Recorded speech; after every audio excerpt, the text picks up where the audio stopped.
Chernobyl का खजाना तो नहीं है यूक्रेन पर रूस के हमले का कारण। 36 साल से बंद पड़े इस परमाणु प्लांट पर कब्जे की हड़बड़ाहट से मिले संकेत। नमस्कार, आजाद सिपाही विशेष में आपका स्वागत है। मैं हूं राकेश सिंह। दुनिया का इतिहास बताता है कि कोई भी युद्ध बिना किसी खास उद्देश्य के नहीं होता है और इस खास उद्देश्य को हासिल करने के लिए केवल ताकत ही नहीं, रणनीतिक कौशल की भी जरूरत होती है। यूक्रेन के खिलाफ पिछले 4 दिन से चल रही रूस की सैनिक कार्रवाई के संदर्भ में ये बात पूरी तरह सही साबित होती दिख रही है। रूस की सैन्य ताकत के सामने यूक्रेन कहीं नहीं ठहरता, लेकिन कमजोर होने के बावजूद उसने पिछले 72 घंटे से रूसी सेना को अपनी राजधानी कीव के बाहर रोक रखा है। लेकिन रूसी राष्ट्रपति व्लादिमीर पुतिन की सैनिक कार्रवाई के फैसले का असली उद्देश्य क्या है, ये अब तक दुनिया के सामने नहीं आया है। खुद पुतिन कह चुके हैं कि उनका उद्देश्य यूक्रेन पर कब्जा करना नहीं है, उसको नाटो में शामिल होने से रोकना है। लेकिन उनकी सेना ने अब तक जिस रणनीति का परिचय दिया है, उससे ऐसा लगता है कि इस पूरी कार्रवाई के पीछे कुछ और है। यहाँ इस कुछ और का आशय पिछले 36 साल से बंद पड़े उस चेर्नोबिल परमाणु प्लांट से है, जहां दुनिया का सबसे खतरनाक हादसा हुआ था, जिसके कारण पूरे शहर का जनजीवन अगले 20,000 साल के लिए खत्म हो गया है। यहाँ 1.25 लाख लोगों की मौत हो गई थी। रूसी सेना ने जिस तेजी और तत्परता से इस परमाणु प्लांट पर कब्जा जमाया, उससे लगता है कि इस प्लांट में कोई ऐसा खजाना है जिसे पुतिन हर कीमत पर हासिल करना चाहते हैं। घोषित तौर पर तो यही बताया जा रहा है कि चेर्नोबिल की भौगोलिक स्थिति के कारण ही रूसी सेना ने इस पर कब्जा जमाया है, लेकिन ये असली कारण नहीं लगता। रूस यूक्रेन युद्ध के संदर्भ में इसी चेर्नोबिल एंगल के विभिन्न पहलुओं को समेटती आजाद सिपाही के विशेष संवाददाता राकेश सिंह की खास रिपोर्ट। यूक्रेन के खिलाफ रूस की सैनिक कार्रवाई बदस्तूर जारी है और दुनिया यूक्रेन की जीवटता से तंग है। लेकिन दुनिया भर के कूटनीतिक जानकारों को अब तक पुतिन के इस खतरनाक अभियान के पीछे के उद्देश्यों के बारे में पता नहीं चला है। घोषित तौर पर यूक्रेन को नाटो में शामिल होने से रोकने के लिए पुतिन ने ये कार्रवाई की है, लेकिन ये कारण बहुत महत्वपूर्ण नहीं लगता। ऐसे में रूसी सेना की रणनीति के सूक्ष्म विश्लेषण से साफ हो जाता है कि पुतिन का असली उद्देश्य कुछ और है। ये कुछ और कहीं वो मुर्दा हो चुका चेर्नोबिल परमाणु प्लांट में छिपा खजाना तो नहीं, जिसे दुनिया परमाणु कचरा कह रही है। आज से 36 साल पहले 26 अप्रैल 1986 को चेर्नोबिल परमाणु प्लांट में दुनिया का अब तक का सबसे बड़ा परमाणु हादसा हुआ था, जिसने इस पूरे शहर को मरघट में बदल दिया। इतना ही नहीं, ये शहर अगले 20,000 साल तक मनुष्य के रहने लायक नहीं होगा। इस मुर्दा शहर पर कब्जे के लिए रूसी सेना ने जितनी तत्परता दिखाई है, उससे ही इस खजाने के बारे में संदेह पैदा होता है। चेर्नोबिल परमाणु प्लांट का पूरा ब्लूप्रिंट अब भी रूस के पास है।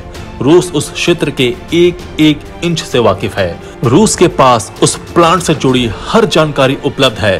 क्या वहां अभी भी कुछ ऐसा है जो दुनिया इससे अनजान है? क्या वहां कुछ परमाणु से जुड़ी कोई ऐसी चीज सुरक्षित पड़ी है जो रूस के लिए बहुत काम की हो?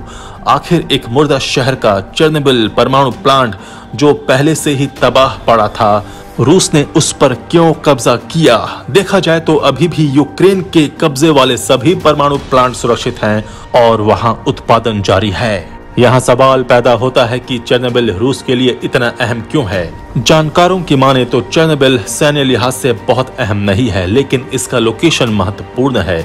यह लोकेशन बेलारूस से यूक्रेन की राजधानी कीव तक पहुंचने का सबसे तेज और आसान रास्ता है। यानी इस रास्ते से रूस अपने लक्ष्य कीव तक जल्दी पहुंच सकता है। बेलारूस की सीमा से इसकी दूरी महज 20 किलोमीटर है। हालांकि मॉस्को ने अब तक इस प्लांट को लेकर अपने इरादों पर कोई आधिकारिक टिप्पणी नहीं की है, लेकिन रूसी सुरक्षा सूत्रों की माने तो रूस चेर्नोबिल परमाणु रिएक्टर को नियंत्रित करना चाहता है ताकि नाटो को सैन्य हस्तक्षेप न करने का संकेत दिया जा सके। ब्रिटेन में यूक्रेन के राजदूत वादिम प्रिस्टाइको के अनुसार चेर्नोबिल पर हमला इसलिए किया गया क्योंकि इसे यूक्रेन की रक्षा करने के लिए कमजोर स्थान माना जाता है। ये क्षेत्र सुरक्षित नहीं है क्योंकि वहां विकिरण है, वहां कोई नहीं रहता है।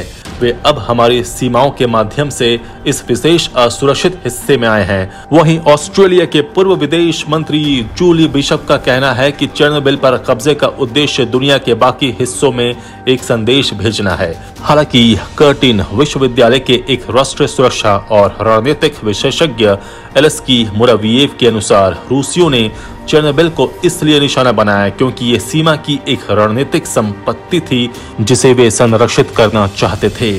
लेकिन ये जानकारों की जानकारी से परे है चेर्नोबिल का रहस्य। चेर्नोबिल रूस के लिए इतना अहम क्यों है, ये तो आने वाला वक्त ही बताएगा। कहा जाता है कि चेर्नोबिल प्लांट में प्लूटोनियम के रूप में करीब 22,000 बोरा परमाणु कचरा जमा है, जिस पर पुतिन तत्काल कब्जा करना चाहते हैं।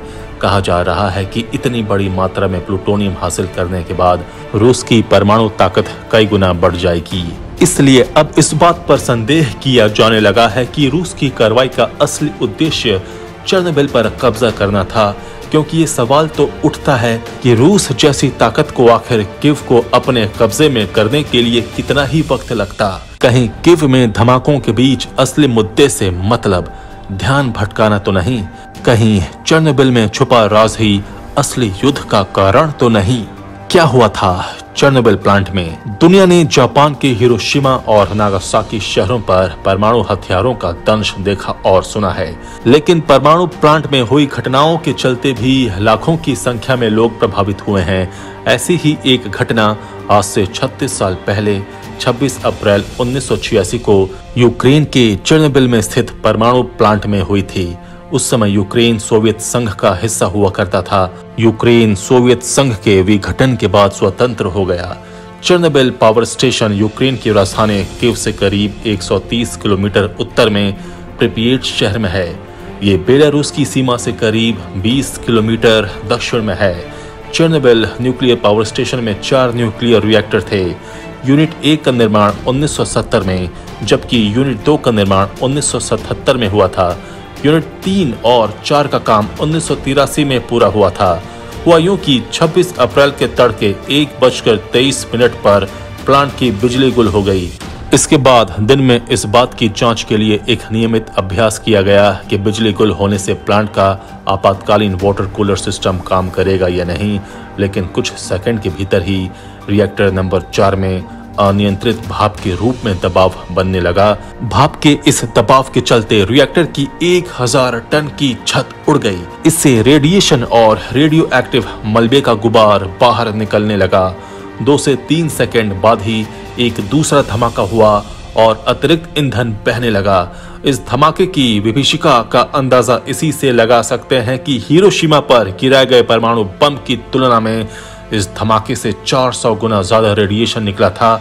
इस धमाके के चंद घंटे में ही प्लांट में काम करने वाले 32 कर्मचारियों की मौत हो गई। इस धमाके से रिएक्टर नंबर 3 की छत पर आग लग गई।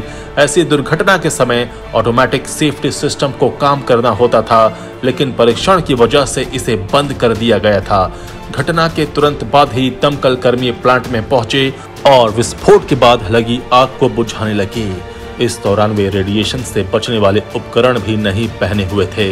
इस कारण रेडिएशन के चलते प्लांट में मरने वाले 32 लोगों में कई दमकल कर्मी भी शामिल थे। इसके अलावा सैकड़ों कर्मचारी न्यूक्लियर रेडिएशन की वजह से बुरी तरह से जल गए। इससे निकले रेडिएशन से करीब 1.25 लाख लोग मारे गए। पूरा शहर ही साफ हो गया। इस हादसे का प्रभाव इतना अधिक हुआ कि अभी तक चेर्नोबिल में दोबारा बसने की किसी ने हिम्मत तक नहीं दिखाई है। यहाँ रहने वाले जीव जंतु पूरी तरह से खत्म हो चुके हैं। रेडिएशन की चपेट में आने की वजह से हजारों की संख्या में लोगों को कैंसर हो गया, जो उनकी मौत की वजह बना। चेर्नोबिल की घटना ने लोगों के बीच न्यूक्लियर प्लांट के खतरे को भी उजागर किया। चश्मदीदों के अनुसार जो दमकल कर्मी आग बुझा रहे थे, उनका कहना था कि रेडिएशन उन्हें मेटल के स्वाद जैसा लग रहा था। साथ ही उन्हें चेहरे पर पिन और सुइयां चुभती हुई महसूस हो रही थीं। सुबह 5 बजे तक रिएक्टर नंबर 3 को बंद किया गया। 24 घंटे बाद रिएक्टर नंबर 1 और 2 को भी बंद कर दिया गया। 26 अप्रैल 1986 की दोपहर को सोवियत सरकार ने आग बुझाने के लिए सैनिकों को तैनात किया। कुछ सैनिकों को हेलीकॉप्टरों से रिएक्टर की छत पर ही उतार दिया गया। साथ ही रिएक्टर को ठंडा करने के लिए ऊपर से पानी का छिड़काव भी किया गया था। घटना के करीब 2 सप्ताह बाद आग को पूरी तरह से बुझाया गया था। रिएक्टर से करीब 3 किलोमीटर की दूरी पर नया बसा शहर प्रिपियट था। वहां करीब 50,000 लोग रहते थे। प्लांट में काम करने वाले मजदूर और उनके परिवार वहां रहा करते थे। चेर्नोबिल के पुराने शहर में 12,500 लोग रहते थे। पावर प्लांट के 30 किलोमीटर के अंदर दुर्घटना के समय कुल जनसंख्या करीब 1.25 लाख से अधिक थी। घटना के दौरान प्रिपेट में रहने वाले करीब 50,000 लोगों को उस क्षेत्र से बाहर निकाला गया। लोग अपने घरों और सामानों को छोड़कर वहां से जान बचाकर भाग गए। 27 अप्रैल 1986 को सोवियत प्रशासन ने प्रिपेट के निवासियों को खाली कराना शुरू किया। शुरू में सोवियत संघ की ओर से इस मामले की लीपापोती की कोशिश की गई, लेकिन चूंकि रेडिएशन हवा में फैल चुका था इसलिए उसको छिपाना मुश्किल था। रेडिएशन और राख स्वीडन के रेडिएशन मॉनिटरिंग स्टेशन तक पहुंच गया। वो चेर्नोबिल से करीब 800 मील की दूरी पर था। हवा में सामान्य से 40% ज्यादा रेडिएशन पाए जाने पर स्वीडन की एजेंसी चौकन्ना हो गई। फिर स्वीडन की ओर से तफ्तीश की गई कि ये रेडिएशन कहां से आया। जब मॉस्को सरकार से स्वीडन की ओर से पूछा गया कि कोई दुर्घटना हुई है, तब जाकर सोवियत संघ ने इसे स्वीकारा। वीरान पड़े इस क्षेत्र पर रूसी सेना ने जिस हड़बड़ी में कब्जा जमाया और आज जिस तरह से उसे घेर कर वो खड़ी है, उसे देखकर लगता है कुछ तो है इस धरती के अंदर जिसे पुतिन हर हाल में हासिल करना चाहते हैं। आजाद सिपाही के विशेष में अभी इतना ही।